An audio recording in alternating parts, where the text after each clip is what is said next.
हर घर जल हर घर नल या केंद्र शासनाच्या जलजीवन मिशन योजनेअंतर्गत आज मोहपाडा येथे भूमिपूजन सोहळा पार पडला। वासंबे ग्रामपंचायतीच्या सरपंच उमा मुंडे यांच्या प्रयत्नाने आणि स्थानिक आमदार महेश पालदी यांच्या पाठपुराव्याने जलजीवन योजनेद्वारे पार पडत असलेल्या कामाचे भूमिपूजन ज्येष्ठ नागरिक आणि ग्राम सुधार मंडळाचे अध्यक्ष ग पळणिटकर यांच्या हस्ते श्रीफळ वाढवून करण्यात आले। या जलजीवन योजनेसाठी सरपंच उमा मुंडे यांनी वासंबे परिसरातील पाणी प्रश्नासाठी 2020 पासून प्रयत्न केले असून त्याला अखेर यश आले आहे। मोहपाडा येथील वाढती लोकसंख्या आणि शहरीकरण पाहता परिसरात पाण्याची कमतरता भासत आहे। याकरिता वासंबे विभागासाठी खास करून 22 कोटीचा निधी केंद्र सरकार आणि राज्य सरकार यांच्याकडून उपलब्ध झाला आहे। वासंबे ग्रामपंचायतीला महाराष्ट्र जलवितरणकडून हजारो लिटर पाणी घ्यावे लागत आहे, परंतु काही काळाने वासंबे ग्रामपंचायतीसाठी स्वतंत्र पाणी पुरवठा ग्रामस्थांसाठी उपलब्ध होणार आहे। याकरिता 88 गुंठे जागा वन विभागाने ग्रामपंचायतीला दिली असून मोहपाड्यासाठी 10 लाख लिटर, रीससाठी 16 लाख लिटर तर तळेगाव पानशिलसाठी 1 लाख लिटर पाणी क्षमता असणाऱ्या अत्याधुनिक पाणी शुद्धीकरण प्लांट ग्रामपंचायतीतर्फे उपलब्ध होणार आहे।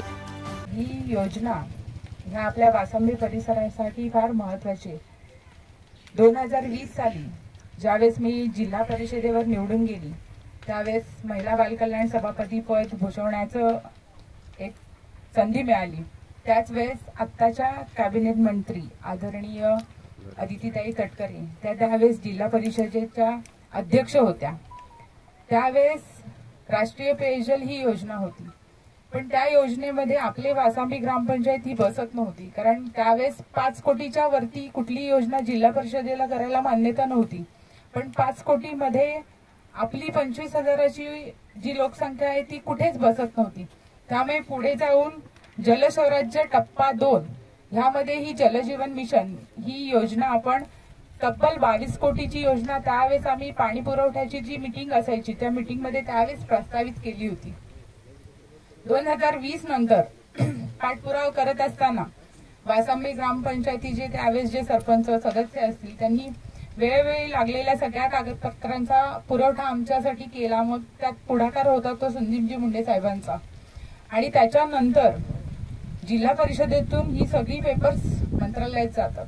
त्यावेळेस आपल्या इथले जे स्थानिक आमदार आहेत महेशजी पालदी साहेब यांनी सुद्धा खूप मोठे प्रयत्न करून आणि त्यांचेही पाठबळ आपल्याला ह्या योजनेसाठी लाभलेलं आहे। आणि त्यांच्यामुळे, कारण ही योजना राबवत असताना केंद्र शासन 50% निधी असतो आणि महाराष्ट्र शासनाचा 50% निधी असतो, ते दोन्ही निधी मिळून आपल्याला ही योजना राबवायची असते। त्यामुळे त्यांचाही फार मोठा ह्या योजनेमध्ये वाटा आहे। ही योजना करत असताना वासंबे ग्रामपंचायतीची लोकसंख्या तुम्हाला सगळ्यांना माहिती आहे की 25,000 आहे, पण त्याच्या पलीकडे सुद्धा खूप मोठी लोकसंख्या आपल्याकडे आहे अनऑफिशियली। त्यामुळे गेल्या पुढे येणाऱ्या 20-25 वर्षात तरी पाण्याचा तुटवडा होऊ नये सगळ्या लोकांना, ह्याच्यासाठी ही योजना आपण ह्या ठिकाणी घेत आहोत। 2020 नंतर तब्बल 3 वर्षांनी हा मुहूर्त निघतोय आपल्याला की ह्या ठिकाणी आपण त्याचा भूमिपूजन समारंभ करतोय।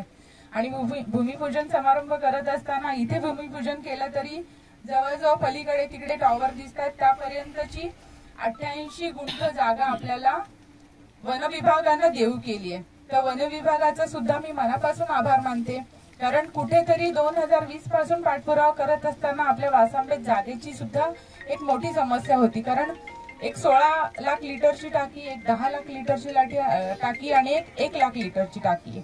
16 लाख लिटरची जी टाकी आहे त्याच्यामध्ये आपण पलीकडचा जो भाग आहे रीज, दुर्गामाता कॉलनी, गणेशनगर असेल, नवीन वसाहत असेल, शिवनगर असेल, इथपर्यंतचा त्या भाग जो आहे तो त्याच्यामध्ये आहे। पण त्या ठिकाणी आपल्याला जागा मिळत नव्हती, म्हणून 10 लाख लिटर आणि 16 लाख लिटर ह्या दोन्ही टाक्या इथेच होणार आहेत, ह्याच भागामध्ये होणार आहेत।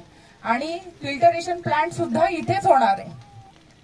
म्हणजे पूर्वी कसं व्हायचं की जिथे गजानन महाराजांचं मठ आहे, जिथे MIDC ची योजना आहे, तिकडे फिल्टरेशन करून इथे आपल्याला पाणी पुरवठा होत होता, पण आता तसं नसणार आहे। तिथे आपल्या ग्रामपंचायतीच्या मालकीची जॅकवेल आहे, तिथून पाणी आणून इथे आणि इथे साठवून इथेच त्याचं शुद्धीकरण करून इथूनच डिस्ट्रीब्यूट होणार आहे।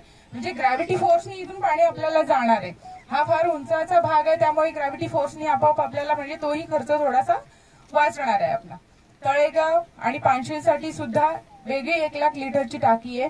कारण तळेगाव वाडीसाठी ऑलरेडी वेगळी योजना आहे, पण त्यात पण जर आपण बसू शकलो तळेगाव वाडी तर ते सुद्धा येणाऱ्या काळामध्ये आपण बघूया. आता बघितलं तर तुम्ही पाईपलाईन टाकण्याचं काम जवळजवळ 75% पूर्ण झालेलं आहे. एक 2-3 गावं सोडली तर सगळीकडे आपल्या पाईपलाईन गेलेल्या आहेत. आता महत्वाचं काम आहे ते फक्त इथे टाकीचं बांधकाम सुरू होणं आणि पुढच्या सगळ्या प्रोसेस. तर आजपासून त्याचा शुभारंभ होतोय. प्रत्येक घरात नळ व्हावे यासाठी केंद्र सरकारच्या योजनेचा लाभ नागरिकांना मिळणार आहे. यावेळी प्रकल्प अधिकारी श्री जगताप, उपसरपंच भूषण पारंगे, माजी सरपंच संदीप मुंडे, मनसे रायगड जिल्हा उपाध्यक्ष दीपक कांबळी, माजी रायगड जिल्हा परिषद सदस्य सुरेश म्हात्रे, माजी सरपंच रोशन राऊत, RK कांबळे, ग्रामपंचायत सदस्य प्रशाली एकनाथ खाणे, दीपक कांबळे, मधुरा गोपाळे, आकाश जुईकर, रसिका खराडे, प्रतीक्षा राऊत, राकेश खारकर, वेदिका पाटील, केदार भोईर, माया पाटील, कविता मांडे, संगीता भोईर, स्वप्नाली मैदर्गीकर, अनिल पिंगळे, प्रदीप पाटील, दत्ता शिंदे, संतोष मांडे, मारुती खाने, सचिन तांडेल, विनोद पाटील, चेतन जाधव, अजित सावंत यांच्यासह अनेक मान्यवर उपस्थित होते. यावेळी उपस्थित मान्यवरांचे स्वागत करण्यात आले असून संपूर्ण कार्यक्रमाचे सूत्रसंचालन संतोष चौधरी यांनी केले. सम्राट मराठी लाईव्हसाठी ब्युरो रिपोर्ट, रसायनी.